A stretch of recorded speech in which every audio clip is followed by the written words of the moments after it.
This video is brought to you by Dr. Kristen R. Bromley's Guitar Method Book Series and Online Music Academy. Hi, I'm Dr. Kristen Bromley. Welcome to my online academy. It's such a thrill to be here helping you with playing the guitar. In this video, I'm going to go over some movable dominant 7th chord shapes, or major minor 7th chords. So in the last video, we looked at major 7th chords. Now we're going to look at dominant 7th chords. Way back when we started to learn bar chords, we did learn some options for these. So there's going to be a little bit of overlap with that. But here in this video, now that we're working on some of these jazz chord shapes, really I should say, is that's one of the most common places we use them. Then I want to introduce these because one shape is a little different, and we're going to work on them because we're going to be needing them with the chord progressions we're going to be jamming on in future videos. Alright, it's going to be fun.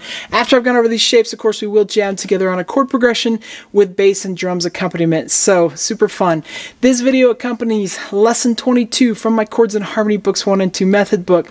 We'll be starting on page 144, and then we'll be on page 146 as we jam together on the progression practicing these chords. Alright, so dominant 7th chord. That's a chord where we have the root in the chord symbol and then the 7th right after it. It's different than a major 7th. In the last video, we worked some major 7th chords. The dominant 7th chords have that minor 7th instead of the major 7th. They have a bite to them, so they sound a little bit different.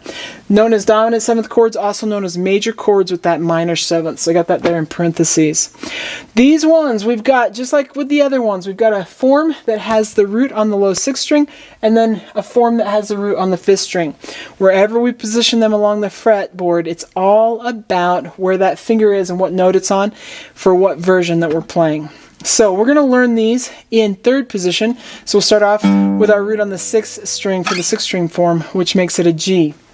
We've got the G7 shape here then, is one way to look at it. The dominant 7th chord shape with the root on the low 6th string. To get a jazzier sound, we're removing some of the extra notes that can be played if we were to play the E7 chord turned into a bar chord shape, which is what we learned in the lesson on bar chords.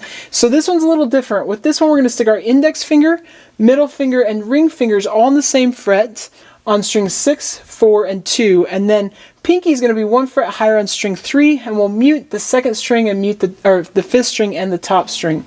So in 3rd position there, playing the G7, it looks just like that. And a great way to warm that up is with that do-dot strumming pattern.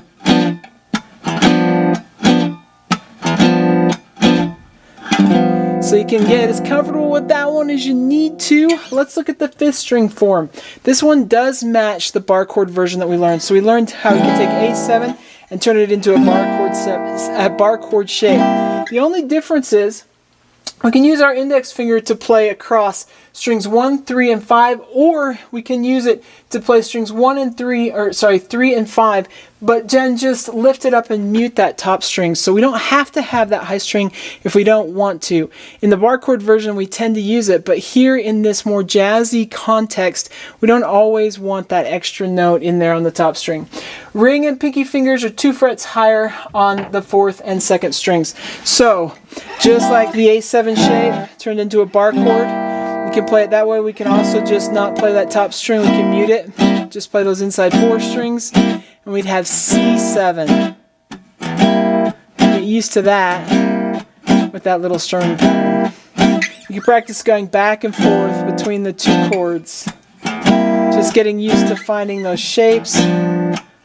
If you need to, do each one more than once, so twice maybe. Or 4 times if you need to, and then switch to the other one.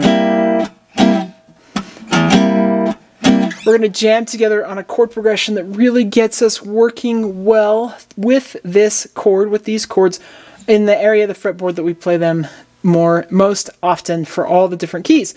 So on page 146, we're going to do number 2. We'll start on C7. A great practice for that is to start with the 6th string form with your index at that 8th fret. Then we can go to F7, still with our index at the 8th fret, but on the 5th string for F. Then we go down 2 frets for B flat with the 6th string form and E flat.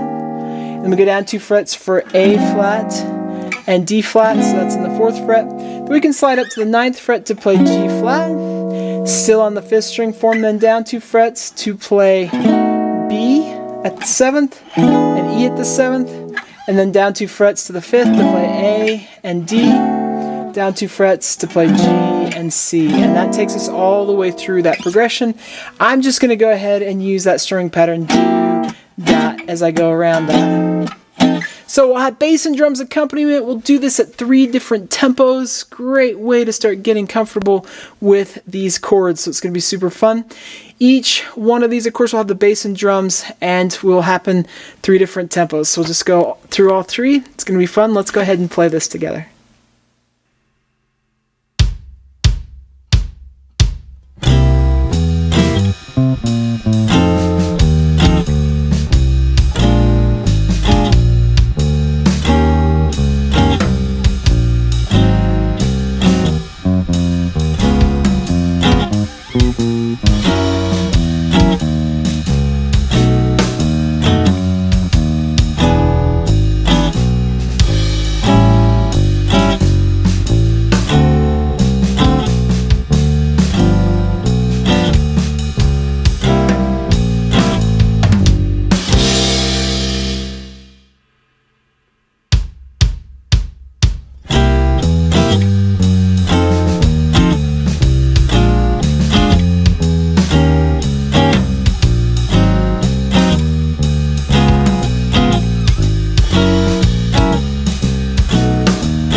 Alright, awesome! In the next video, we're going to take a look at minor 7th chords, so it'll be fun. Take care, and I'll see you next time.